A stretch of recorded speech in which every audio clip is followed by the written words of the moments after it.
NRI Wellness brings you the latest health and nutrition information, creates customized nutrition programs, and walks you through the process to ensure your success.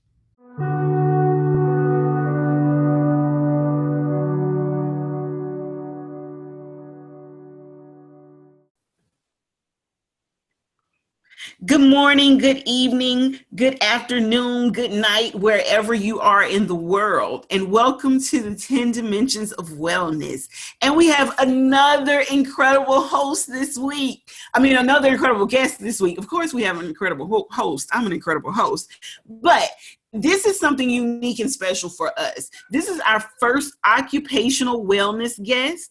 And today we have Carolyn Stagg. She's going to just tell us all about who she is, what she does. Now, Miss Stagg is over in the UK, you guys. So we're really, really excited that she took this interview with us because that is such a time difference.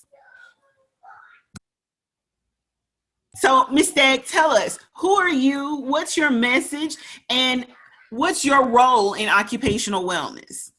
Okay, my name's Caroline Stagg. And I help leaders and ambitious professionals get better results with less effort. That is like a message, but it's kind of something that I grew up with. Really, is really appreciating how much that leaders put into their work, and how much they actually suffer can suffer as because of that. Leadership, we ask a lot of leaders, and they try to deliver a lot, but along the way there can be a lot of unmet wellness needs, and certainly some of those are psychological, but some of those are sort of physical, and so I've made it my mission to help them get a great fulfillment out of the work that they do, because most of the people that I work with are trying to do something great in the world. They have a serious vision and mission, and they're really looking to make a difference.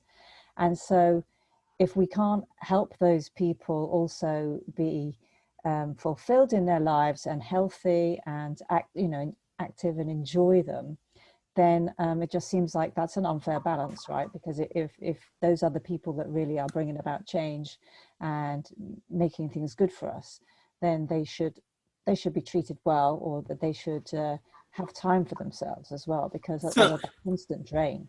You're like the healer's coach or the coach's coach. Yeah, I like to say I'm a coach for conscious leaders, because those are the people I really like to work with. They, like I said, they're trying to do something amazing in the world. Maybe, it could be with technology, or it could be trying to get water into some countries, clean water for children, or education for children. But some of them have the hugest vision, and the delivery of that almost breaks them. And it seems like if we want that big result, we actually have to look after these people and help them thrive, is what I want them, how I want them to thrive in the doing of that. So you want them to be healthy while they do good for others. Yeah, exactly. And that's because, partly because they should have that, and also because how can they fulfill on these amazing visions and missions that they have if they're not well? So that's why I've chosen to work with these people, because they're trying to do something amazing, and they need some people to have their back and kind of say, hey. Tell us a little about you. What has been your journey to this wellness industry? What led you to want to actually help the conscious leader? Right. So I grew up, and my father was a company director, and my parents were quite poor growing up, and they were very keen to better themselves and get themselves a good life. And so they both had jobs, but my dad had a really big job.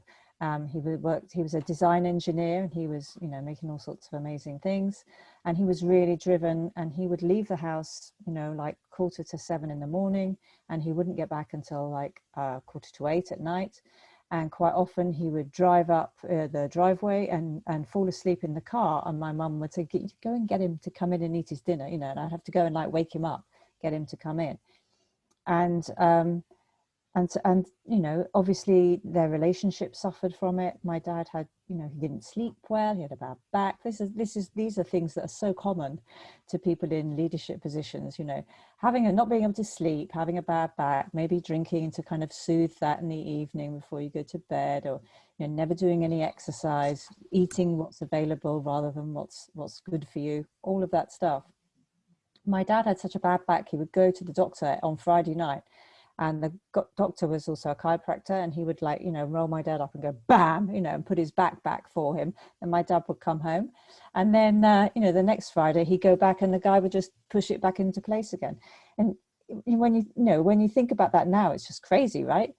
And eventually my dad, you know, there were lots of arguments at home because my dad was stressed, and he didn't want to go to the supermarket, and just stuff like that. It was, you know, he worked really, really hard, and when he wasn't doing that, he was, you know, repainting the house or whatever, that kind of type A alpha, you know, just keep doing all the time.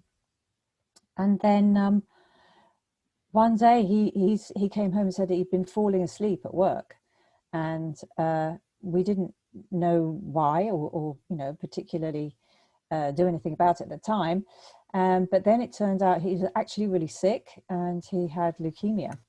And so I came home one day, he hadn't been well that day, when I went out to school, and I came back, the bed was empty. And then my mum called and said, no, he is alive, but he's had to go to the hospital because his spleen had grown to like 5 times the size of what it should be, or something crazy. And actually, you know, this was like a good thing, because it meant that he got picked up and got diagnosed, and that changed his life completely. But it just seemed like all those crazy things that went on, and how he just kept working really, really hard, and he just didn't even have enough awareness of his own health to know that he was sick or that something wasn't right. So actually they took him off to hospital. So that's how, you know, I came at this. It just seemed like, this is crazy. You know, my dad gave all this to his work and his business, and, you know, he nearly killed himself. I mean, like I say, it was a blessing really, because it just meant that everything, you know, okay, enough, stop. And after that, you know, Well, it provided you with a purpose as well. That's right. Yeah. And after that, you know, he started to live a great, you know, a really good life. And he took up golf. They were always going on holiday, you know, because they both got life is short, you know, and we need to make the most of this. And eventually it was actually my dad that said to me once, when I was working really hard, he said, do you know, Caroline, nobody ever said on their deathbed that they wish they'd spent more time in the office. I was like, touche, okay. I got it. Yeah. And so that's, yeah, like you say, that I got my purpose from that. And that's why I want these leaders who do all the work to really take good care of themselves as well, you know. And it's not just those individuals, it's also like their families and their children, because, you know, when you're absent in mind, even not physically, you know, you can be sitting in a chair, but you're sort of thinking about work, or thinking, you know, or just stressed, or just want to be on your own. I mean, that impacts on family life and your children, you know, and our children grow up so quickly. You know, you want to kind of create some memories for those kids about what their dad was like, you know. Yeah, and you don't want it to be their dad working or their mom working all the time. Yeah. People have to understand there's a balance between work life and home life. And if you have children, you have to orchestrate that balance. So I love it. Yeah. So it's a kind of, I take a whole person approach, is what I say. So it's like, it's you at work and it's you at home, and it's you, well, you know, what about, you know, your food, your, you know, your exercise, all the other stuff that goes into making a well-rounded person, you know, a well-rounded life that's fulfilling. So, yeah. Awesome. So those are the kind of people. Let me ask you this. You are now occupational coach helping other people get well. What steps did you take, or what continued learning did you do in order to get to this place? Where did you start off in your career, so to speak? So I guess I started by doing a degree in psychology, which was like, I didn't expect that to happen. When I was at college, my subjects were English, German, and theatre studies, right? And I just came out, I was like, oh, I don't really know what to do with any of that. You were going to, were you Crazy. going to be an actress? Was that what? Well, I realized that I actually don't have a kind of personality that supports that. So it's just like, and actually my brother is the one that went into the theatre, and he's a writer as well now. So, you know, but it was just like, it seemed like a great dream. And then I realized, oh, there's too much pain involved. There's too much rejection, you know. So then I was thinking, well, what will I do? And I sort of thought, I guess psychology, that sounds really interesting. So I did a degree in psychology. And then at the end of that, I didn't really like the types of, I wasn't really interested in becoming a social worker necessarily at that age. So I just fell into a career in business in publishing in London. And then there was a period when I went to Australia, and I worked as a journalist in Australia, and I came back, and I was, you know, but generally I was working in publishing for medical titles and for current affairs titles as well. But then along came the internet, and that's kind of changed pretty much everything around writing and editing and that kind of thing. And so that role wasn't as fulfilling for me. And then I'd also been working with some charities and some non-profit organizations, using my leadership skills in schools as a governor in schools, and for charities and these non-profits, because I saw that there was a way there that I could really help people.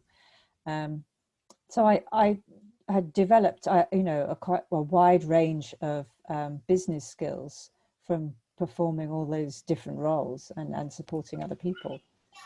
And so eventually I just moved into that because I got opportunities, and I did diplomas in personal performance and corporate and executive coaching and neurolinguistic programming and things like that. And I was finding, you know, these techniques I was able to use more and more with the people I was working with.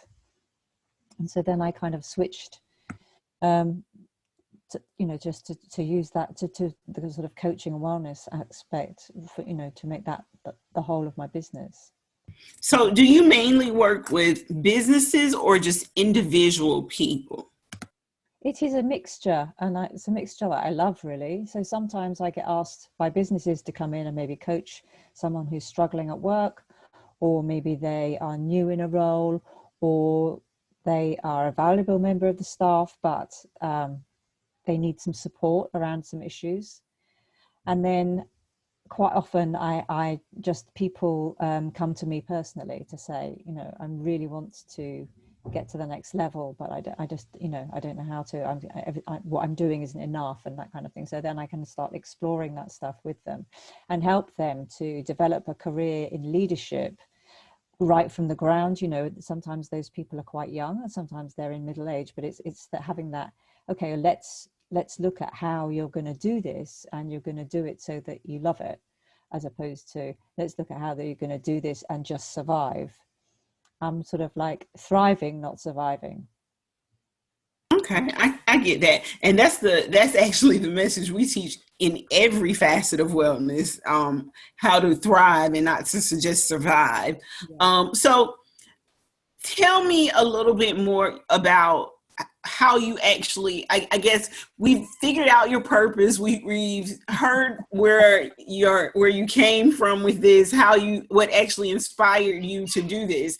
But what motivates you to wake up each day and actually just want to help these people out? Yeah, I think it's because I help them see things in a different way. So it's just like we could have a conversation like we're having now, and then I could see something that they, you know, like you can't see it for yourself, right? So I can sort of see something, and that's interesting. So tell me more about that, you know, and then we start getting into, you know, a conversation, and we unpick stuff. And, you know, it's really interesting to find out how you know, your brain has you kind of thinking of things in a certain way, and it has you believing this, that, and the other, you know, or you think that you can't do things that, you know, it turns out you are brilliant at, and all sorts of things like that. So sometimes we work on but I, skills that are crucial to leadership. So like communication styles and that kind of thing. And it's amazing the difference that some of those techniques can make. Just transform the way that you relate to people at work, and then of course how they relate to you, and therefore what they're prepared to do for you, and the results that they will strive to achieve for you, when they get that you've inspired them. And so there's loads of different ways that you can come at this struggle and take it from struggle to sort of smooth path, where you get people on board. And Okay. a lot of that is about communication for sure. But it's about the way you're being, right? It's not just what you say. It's about the way you be, and that they trust what they trust you for, and all of that kind of stuff. But you know what? That's where that theater major came in for you. That's where you get to use it. You get to be, whatever or however, but realistically, that's what it taught you. It taught you how to adapt to each situation that you're in, and how to help each person by adapting to their needs. Yeah, that's right. Yeah. And so as I say, it's like a whole person approach. So we look at not just, okay, so maybe some things are going great for you now at work. What about outside of work? How are things going for you then? And then it's amazing stuff people come up with, and you sort of find out actually, they have a terrible relationship with their daughter who doesn't even live at home, or, that they've had an argument with their parents that they've never gotten past, and now they don't speak, and they can't see them at Christmas, and all of that stuff comes out because that's the stuff you're carrying around all day, whether you're at work or you're not. You carry that around all day, and when you can lift some of that away for someone, and they just sort of like walk out taller, it's great. And also knowing that, family is important for me, and I can't imagine having been in a situation where I've had an argument with my parents, and I could no longer see them because that argument was so terrible. That would be heartbreaking for me as well. It is, isn't it? And I would just want to sort that out. And so having a way that you can help people sort that stuff out, is just fantastic. And then they can apply that at work as well.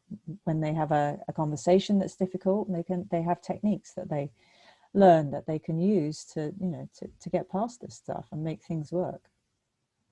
And that's really what we're all wanting, isn't it? You are very right. We just want, especially those of us that are just trying to excel to the next level in our lives. Though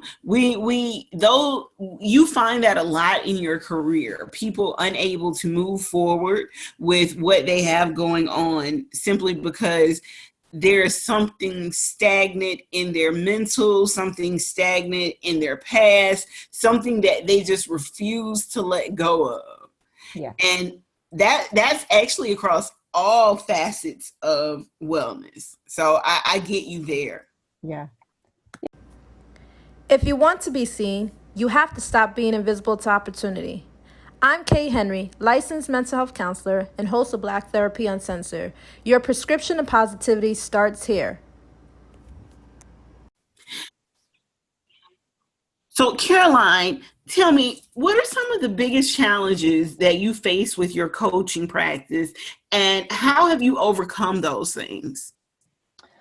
Okay, so I guess originally it was accepting that, in a sense, that that's what I was going to do, because it seemed, having had a career in business and in publishing and that kind of thing, it just seems such a departure. It's actually difficult for me to get my head round that I had the potential to be good at this.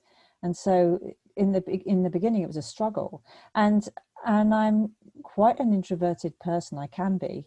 And so it was difficult for me to approach people and sort of say, hey, I'm doing this new thing now.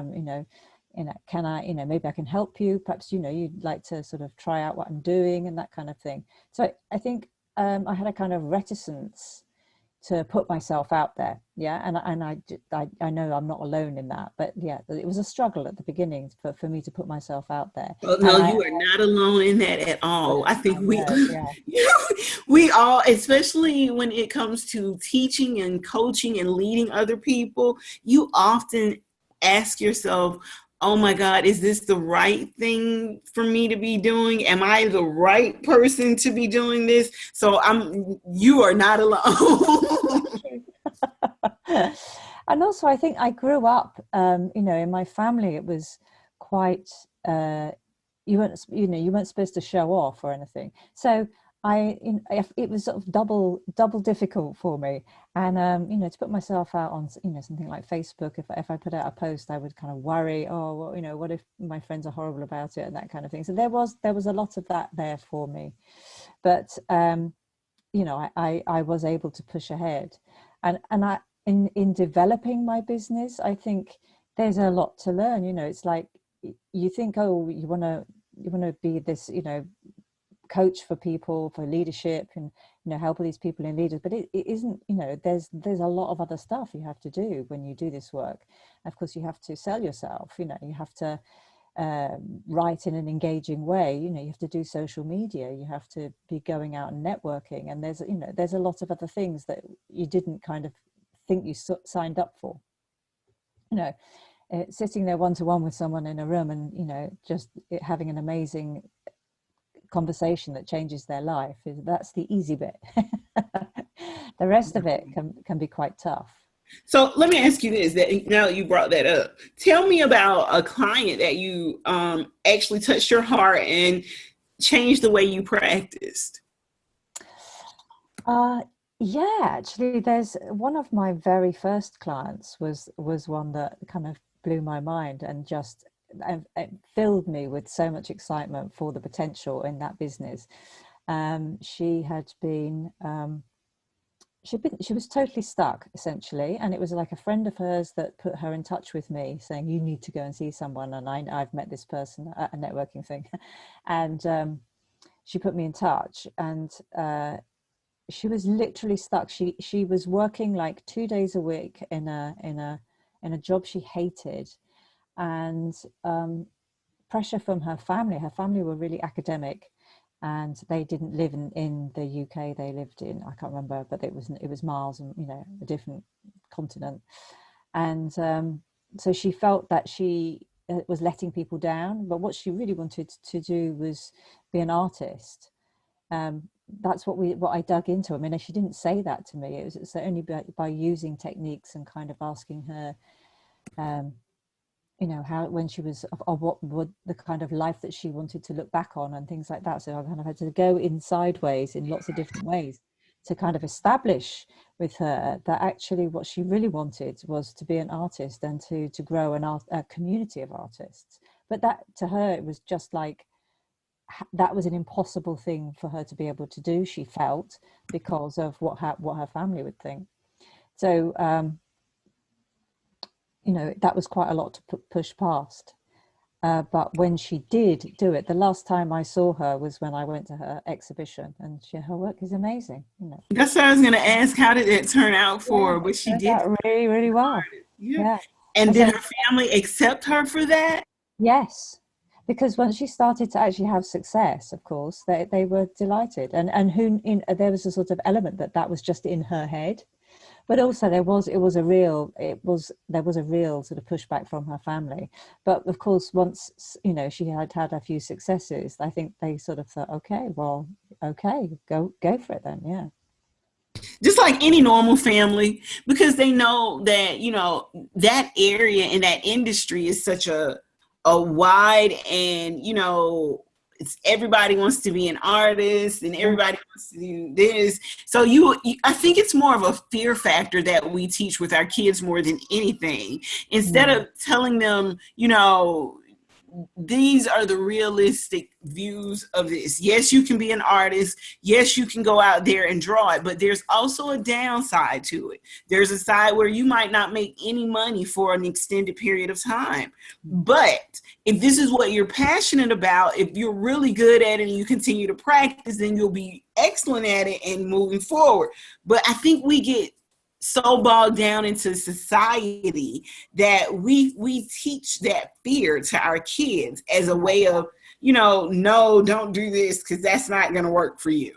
Yeah. And I think there's a way that we think that we're keeping them safe when we do that. And sometimes it seems safer to do nothing than it is to risk face, or just risk embarrassing yourself or whatever it is. Just stay small, just stay doing what you're doing. That's not for you. In this family we don't do that, or whatever it is. You just, I mean, it's just in your head. If you let it be in your head, and if you can chuck it out, well, then maybe you stand a chance of making some change. Yeah. Let me ask you, what's something that your program has done for one of your clients that you didn't expect? Ooh. Let me think. Yeah, okay. So one client I had, I mean, there's always something I don't expect, to be honest. There is always something I don't. They're amazing. My clients are amazing. And they do surprise me. It's, but I've had people leave a high-powered job, retrain, get back and go to another high-powered job within 6 months. What?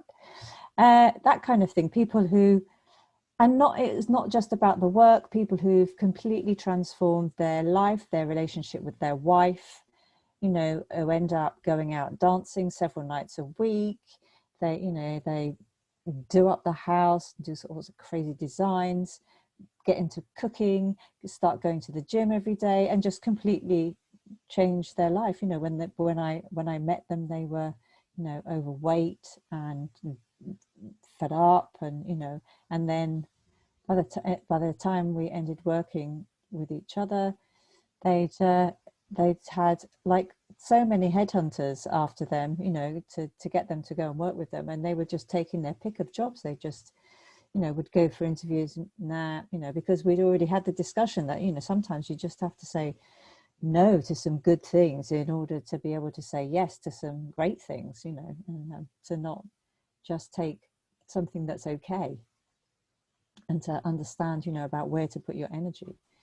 I So, totally get that. Yeah. yeah. So Yeah. how many, like, in situations where you have clients where these unexpected surprises happen, do you incorporate those ways, or do you incorporate that into your program so that you see more results like that with other clients as well? Yeah, I think there's something about, isn't there, and knowing that's one of your clients got that result, that makes that result more available for other people in a way. Yeah, definitely. But it depends. People are so different, aren't they? So Yes, like maybe it's not pushing what even I down to know. eating with nutrition, with what I do. Right. Everybody's so different. Like you can't, I try to do general meal plans sometimes, but I find myself reverting back to custom meal plans with my patients all the time, Right. because you end up adjusting for their lifestyle, like you said, for every little thing, and everybody doesn't have the same exact lifestyle. That's right. I was talking to two guys just this afternoon, actually. One of them, he's been making some real changes in his life. He looks different. That's how many changes he's made in his life. He just looks like completely different from how he used to look. He dresses different. It's an amazing transformation. And he'd been saying that he'd been eating like about 10 or 15 pieces of fruit every day. So, wow, that is a lot of fruit. And when we were talking, and I was talking we were talking about, I said I ordered a fermentation jar so that I could make like kimchi and sauerkraut. And he was like, oh, that's really interesting. So maybe he's going to go and do it. But that's a lot of sugar to have in your diet if you eat like 15 pieces of fruit a day. That is a lot of sugar. Is he eating any other type? Like, is he eating vegetables? Raw vegetables? Yeah. So he said he's now growing his own vegetables, which is kind of, I think that's the way for him to be able to grow that. That's a great thing anyway. And then he's really interested in farming, and so he's gonna eat these vegetables that he's grown. So it's great actually. And yeah, he's looking at these sort of dense green vegetables as well. Yeah. So now he's probably going to do a bit of fermenting and make himself some sauerkraut and stuff like that. But yes, he was saying kefir he was using as well. But definitely he's changing his diet. Yeah. Just because he's realized. I think it's like Oprah says, you know, when you know better, you'll do better.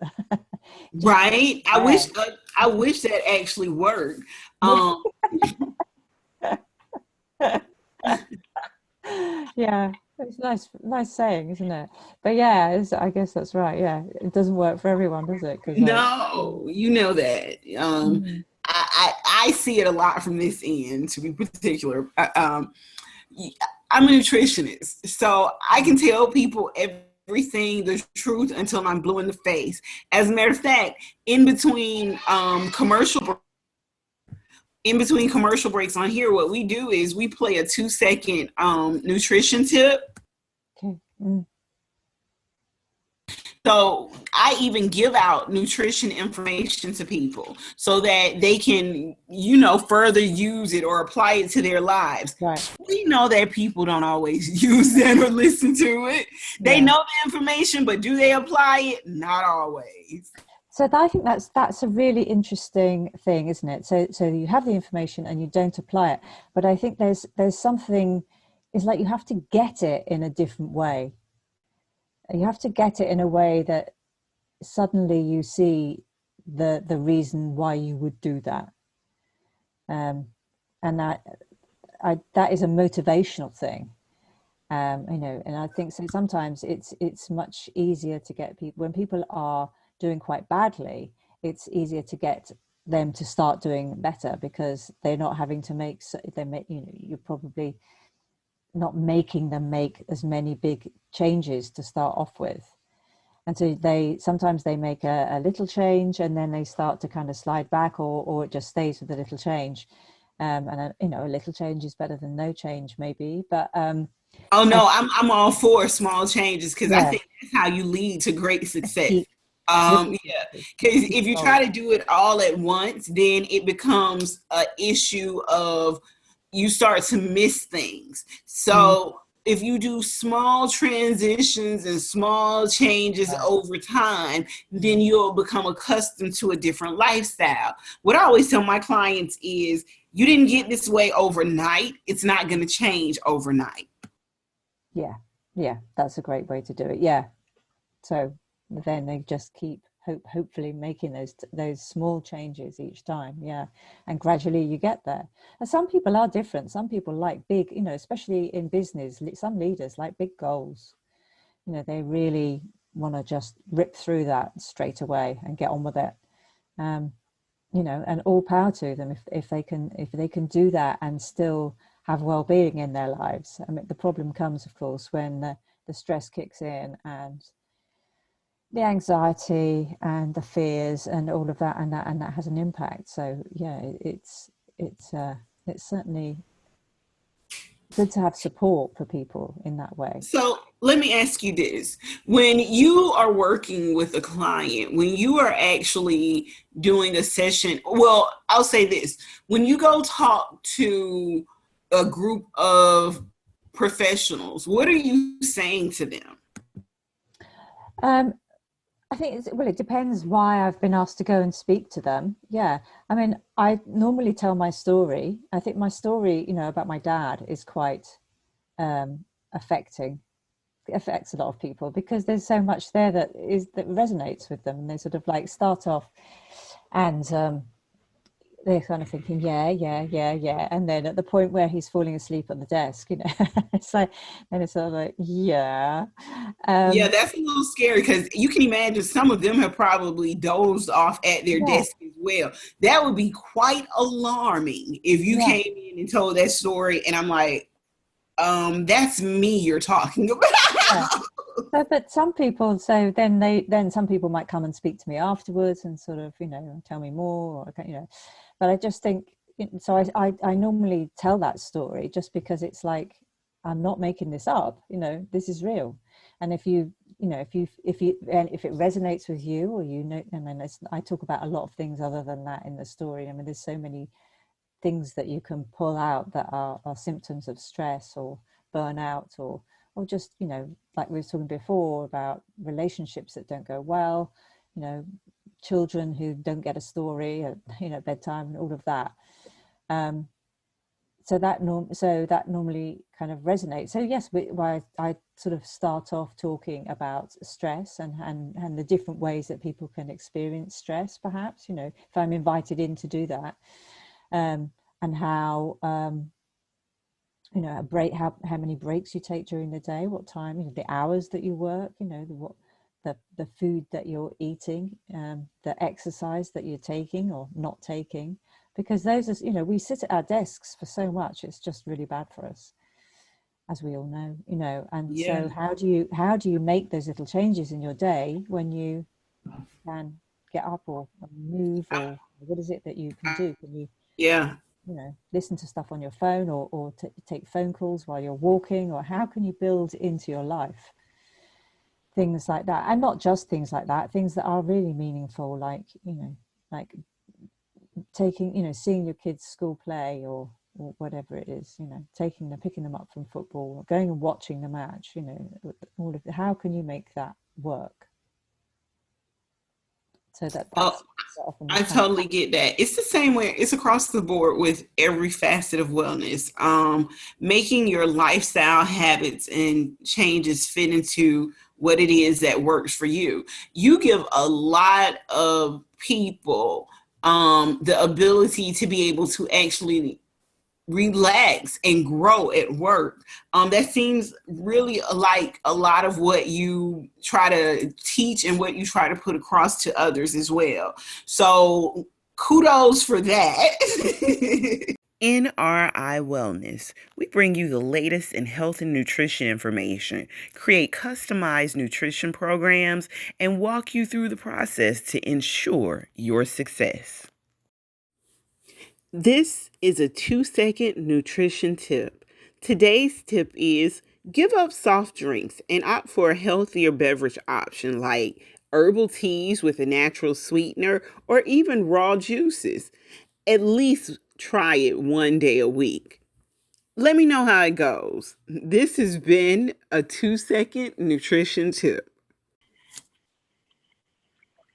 So describe to us the process behind your coaching program. What is it like to actually be transformed by you, for you to work with us and grow us into our realized purpose and career and occupational choice? Sure. Okay. So the way that my coaching program works is that it asks you similar questions for different areas of your life. So basically you map across all the areas that you have. So there's you at work, there's you at home, there's you and your friends, there's you building your career, there's you, and in your organization and your areas of responsibility within that, and the sort of different roles that you play in work, because it's more often that we have varied roles at work. And so it takes and so normally we start with self-awareness and your behavior and communication, so that we raise awareness so that you understand perhaps some of the ways that you're being, or things that you're doing, the ways that you communicate, and the ways that you behave, and how that dictates the results that you get. So start to dig into some of the things that we're not aware of, and raise them into our consciousness so that we are aware of them. And so you do that over your, you for you, your own, the you that you are for yourself, and then the you that you are, say, for your family or for your partner or for your parents, and start, unpicking all these different ways of being that we hold, when we're at work, the mask that we wear when we're at work, and how we take that across our entire organization in our work life.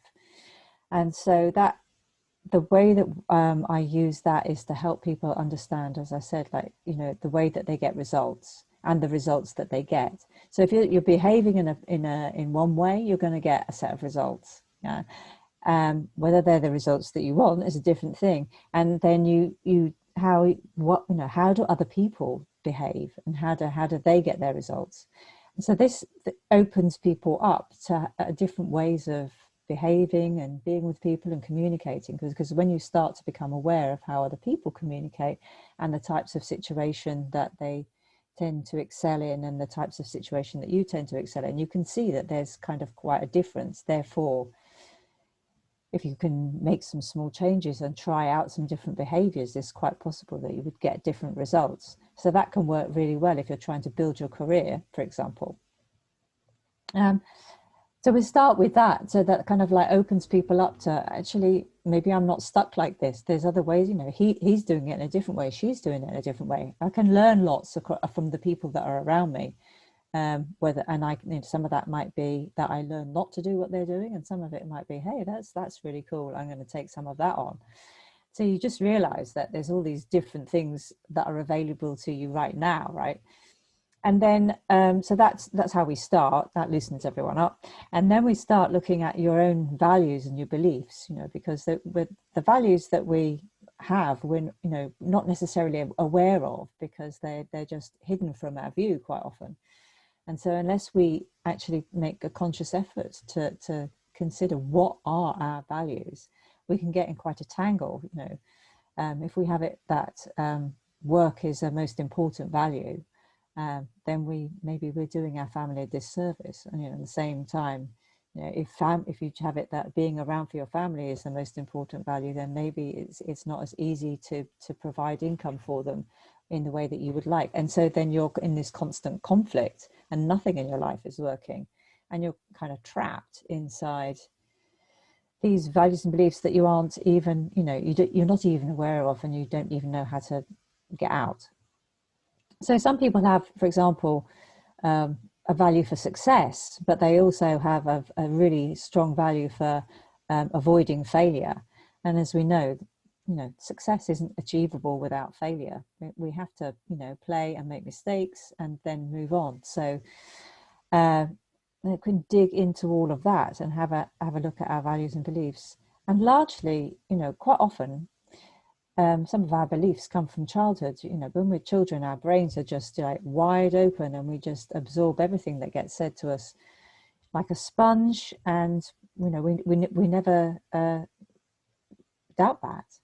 So some of the ways that I try and unpick that kind of stuff is quite often to ask people about, you know, what's their relationship with money. I always think that's a really interesting one, because you dig down, money is so ingrained to us as being important, and a lot of the time we don't even know what we want the money for, or, you know, how it might serve us. Or you are so right. It's so funny that you said that, because I just interviewed a lady by the name of Dr. Gail Hamilton, and she teaches financial advising. And that's exactly what she said. She said people just strive for money, but don't even know what they want it for.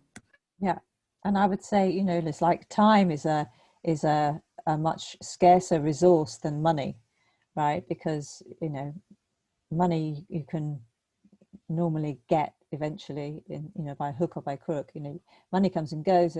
Time, once time's gone, you know, you can't get that time back.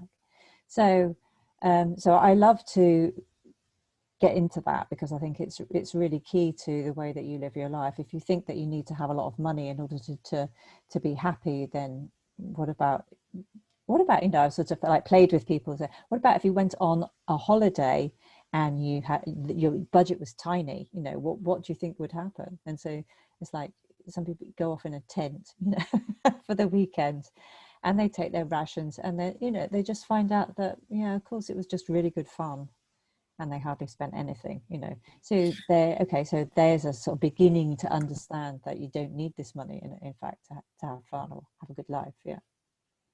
Yeah, people forget that money is not what makes your life good. What makes your life good is you, and the choices you make, and the thoughts that you have, and what you decide to do, and how you live authentically.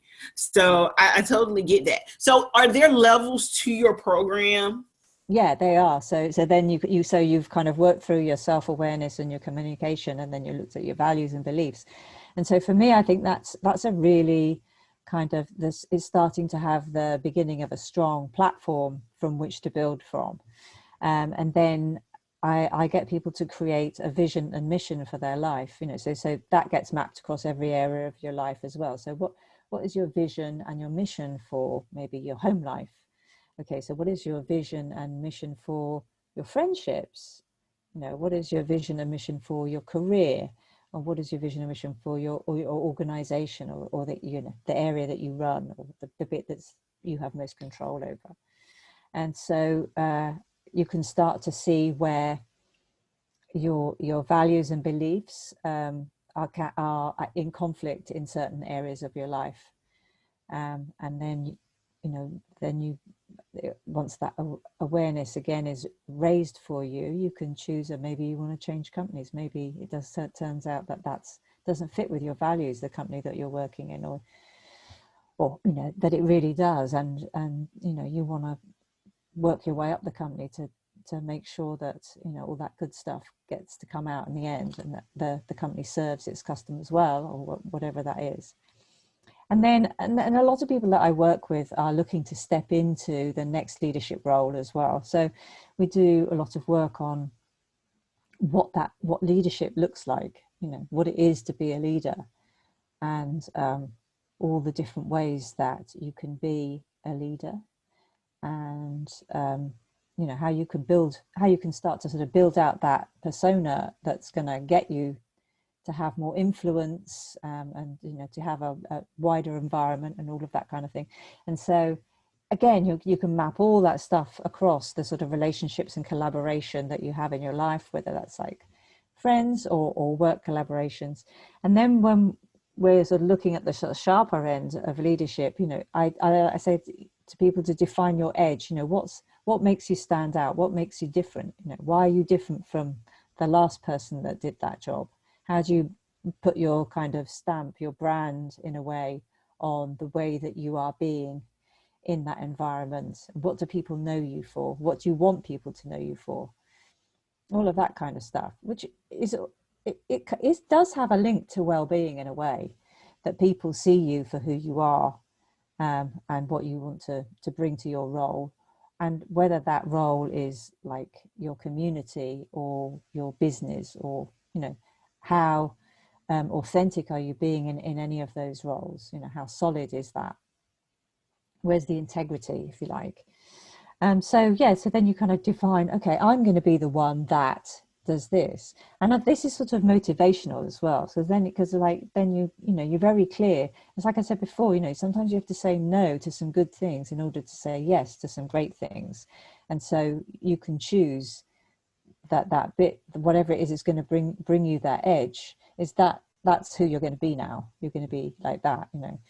And I just think that's, rather than giving people a lot of things to do, which can be really stressful and can impact their well-being, you just come from who am I being? And so one of the examples I give people is that there's a couple that I know who, when they take their dog for a walk, they always pick up all the dog mess that they see, and they pick up from their own dog, but like not everybody does that, right? And so she just decided, I don't want that in my environment, so I'm just going to pick it up and, you know, get rid of it. Like I'm already doing it for my own dog. I'm just going to Yeah, so I don't want to walk down the street. I want to keep my neighborhood clean. So if I'm going to pick it up for my dog, I might as well pick up what was left down here as well. So I think there's that kind of attitude, isn't there, that you could take on if you want, if it works for you. You don't have to, but it's just like, so then who do people know you for? They know you for somebody who's not going to take the environment, you know, just being dirty, you know. So that through all of those different, you know, as you work through the program, you start to show up for people in a different way. And as like I was saying, the guy that I had a meeting with this afternoon was just showing up in a completely different way. He was wearing a different shirt. He just looked different. And I knew to trust from that he has changed. Yeah. He knew it as well. We were all saying it. Yeah, he has changed. And then, you know, if you're really ambitious, then there's a way that you can take on, you know, start your own projects and initiatives. And they're things that feed you, you know, whether it's emotionally and spiritually. And I think that's all part of a kind of well-being aspect as well, you know, to say, I want to start, whether you decide to run a race and people sponsor you, and you could start off like that, or maybe you're, you know, start a charity of your own, or whatever it is, you know, if you just want to take people out to the park and walk with them, you know, but start a project that's just for you, something that's, you know, your own personal thing that you like to do, and get people to not buy into it, but to engage with it, you know, maybe, and to start something that's important to you, that is maybe not work related at all, or it might be, depending on what works for you, you know, and it'll just be more of what people know you for. Okay, so breaking down your programs and services, what would you, for just the lay person out there, what would you actually recommend they do? Like if they wanted to see you, what services would you recommend for them? So if I'm looking to, because what it sounds like you do from my perspective, and probably from a lot of my listeners, is you help them realize who they are and their true potential and live authentically. So you could, yeah, that's exactly what you do. You help them understand what their purpose is. You find out what challenges are keeping them from moving forward in life, and then you help them overcome that. So for the lay person out there who's just stuck and they know that they're destined to be greater than that customer service job, that retail job, you know, what would you suggest that they do? Like, what services would you suggest for them in order to just, you know, move forward, speak with you, maybe set up an appointment? Like, what would you suggest for them? For those people, I suggest, so I do like a free 45-minute consultation. Yeah. And so we jump on a call together, and then I just sort of hear, you know, what's going on for you, a story, and if you have the beginnings of a vision that you want for your future, then we can start to talk about how you could go about starting to achieve that. I mean, that's the, if you've dared to have a vision, then, you know, it's great to share it, and to know that there's someone who appreciates your vision too. I think that's a great. So yeah, so normally we start like that. I take a sort of like gently, let's just find out a bit more about each other kind of thing, because you don't want to start working with someone and then find out then that doesn't really click. So I like to take things slowly at the beginning, but yeah. So we have just a 45-minute call. If we think that went well and there's some potential there, we click, you know, we're going to work, it'll be great to work together, then have another call, and then, you know, see. That's how we get into it. So yeah, and then we can start to work. If it feels like for you that is a good fit, and you know you're really ready to start believing in yourself, then, you know, we can start to make some moves together about how that would look, how we could work together, and what you definitely want to get out of it. But I mean, some people don't, you know, really know what they want to get out of it at the start. That starts to unfold once you start to believe in yourself, that actually realize you can, you know, you can do that. Yeah, it is available to you. It always was available to you, but now you're gonna really do it. Yeah. And it's Very good to cool. kind of understand people's situations as well, you know, when you speak to them, kind of understand what they're working with, you know, and and how they could start a transformation, and that, you know, how, well, you can't start until you start, can you? So that's the thing. That is very true. You cannot start until you start. Yeah. And then but just to know that there's people like me out there that can you know, can give you that attention, and who will believe in you. Yeah. Did you know that the average person carries around 5 to 20 pounds of fecal matter in their intestines, depending on their diet? Some people are walking around feeling sluggish, constipated, unable to lose weight, skin issues, and allergies, all because of the toxins that are in their intestines. Listen, life gives us enough battles to fight. Your health shouldn't be one of those. If you change your mindset on how you actually view food, you will never have to worry about your health or weight again.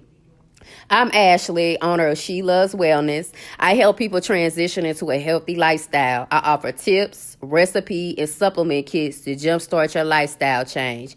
Visit me on Facebook and IG at She Loves Wellness for your product information and samples.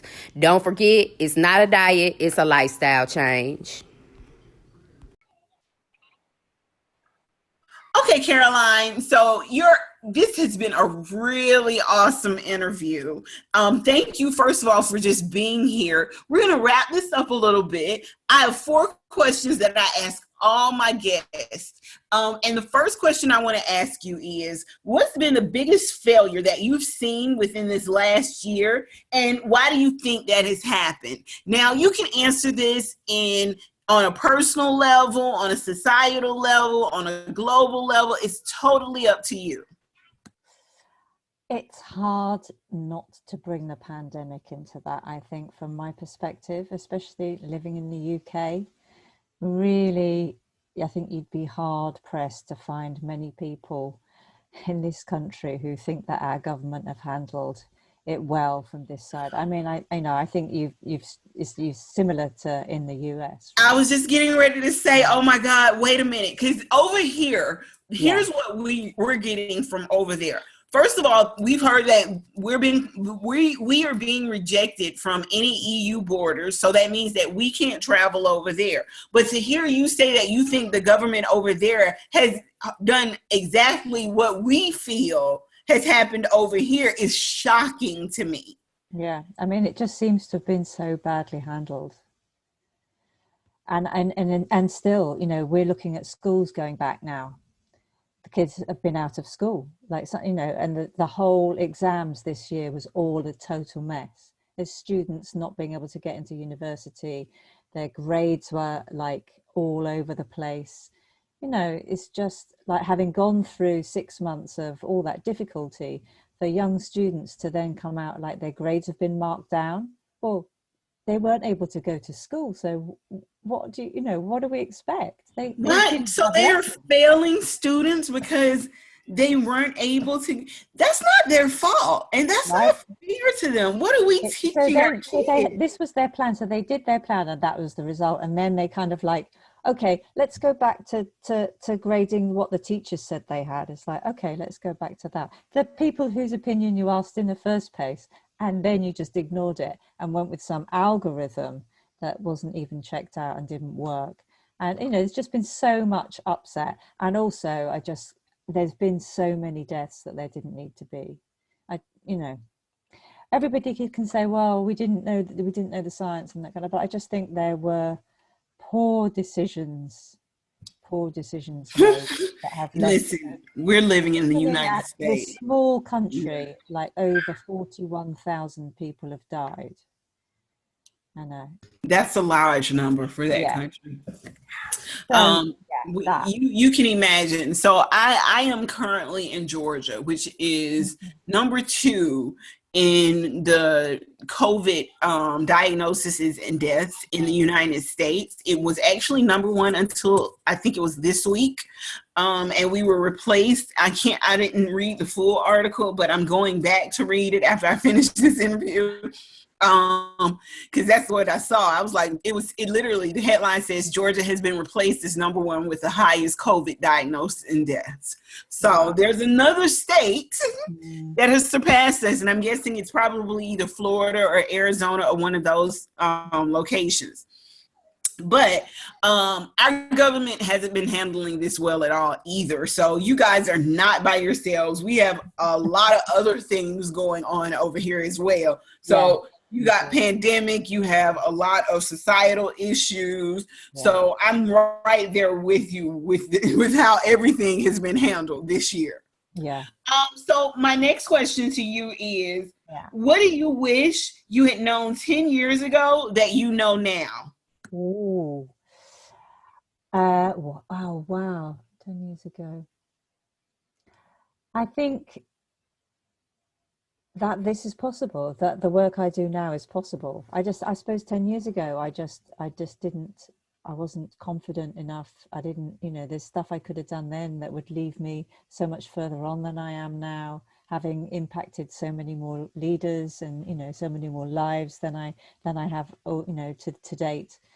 It's just to have believed in myself more, I think, really, and not taken so many baby steps when I could have taken just some giant leaps, and be a lot further on and have helped more people. Yeah. So I suppose like so often it's about believing in yourself, isn't it? Or having someone who believes in you, so that yeah, I think that maybe that's what I didn't have at the start. I didn't have anyone that believed in me, and I I get it. I should have found that help. I Okay. think that's the thing. I didn't reach out. I didn't find that help. Yeah. Okay. So, what makes you feel inspired or feel like your best self? What makes me feel inspired is when I see people's lives changing. Yeah, when I see them really stepping into who they've always been but have only just revealed, that kind of thing. When I see them, making changes in their life and having a great time and loving it. Yeah, that for me, that is everything. Yeah, and I feed off that in a way that is just so nourishing for me personally when that happens. When a man decides to take his wife ballroom dancing, and tells me he loves it. Yeah, Oh, that's like, wow, okay, that I think those are things that you couldn't have predicted. Those are things that wouldn't have happened without my input. So that's always incredibly gratifying. Yeah, so I'd say that. Yeah. okay. So, if you could have a billboard with anything on it, what Wow. would it say and why? It would say, oh, it would say one life. Yeah, live yours. I like that. It's quite small, isn't it? It's quite neat. It would go anywhere, it wouldn't ramble off around the side of a bus or something. No, that One that is life, actually live a good one. yours. One Yeah, life, live yours. yeah. Yes, I love it. I love it. I Good. love it. Okay, you guys, I want to thank Coach Caroline Stagg for being on our show today. Like I said, this was an awesome treat for us because it is rare. As a matter of fact, you popped our cherry. You are our first occupational wellness guest. And my So we pleasure. really appreciate you being here with us. So tell my audience how they can get in touch with you, where they can find you on social media, and how they can book a call with you. Okay. So I have the same name everywhere on social media. It's Caroline Stagg, Stagg. And so I'm Caroline Stagg on LinkedIn, on Facebook, on Instagram, and on Twitter. So it's quite easy to remember once you've got it. And my email is caroline@carolinestagg.co.uk. But there's links on any of those social media sites which will take you straight through to my calendar. So if you go onto any of those social media sites and just look for Caroline Stagg, then you will find the link to click on to get a 45-minute consultation with me, and we can start your transformation right there. Awesome. Now, again, you guys know I always write an article about any of the guests that we have on our show. You can also find how to contact Coach Caroline on my website, NRI Wellness. Again, thank you so much, Caroline, for being on the show. This has been such a treat for us. And first of all, thank you for logging in from all the way, we'll say across the pond. Is that what it's called? That's what it's called, I think. Yeah. This has been so awesome. You guys, you can I've listen. enjoyed it. Thank you. You can listen to 10 Dimensions of Wellness on Spotify, Pandora, iHeartRadio, Apple Podcasts, Google Podcasts, and a plethora of other platforms. But you can also catch us on our YouTube channel at NRI Wellness, and you can listen to the audio version of this video on there as well. So thank you for logging in. This has been another episode of 10 Dimensions of Wellness. Thank you to our advertisers and our sponsors. Have a great night, everyone. NRI Wellness brings you the latest health and nutrition information, creates customized nutrition programs, and walks you through the process to ensure your success.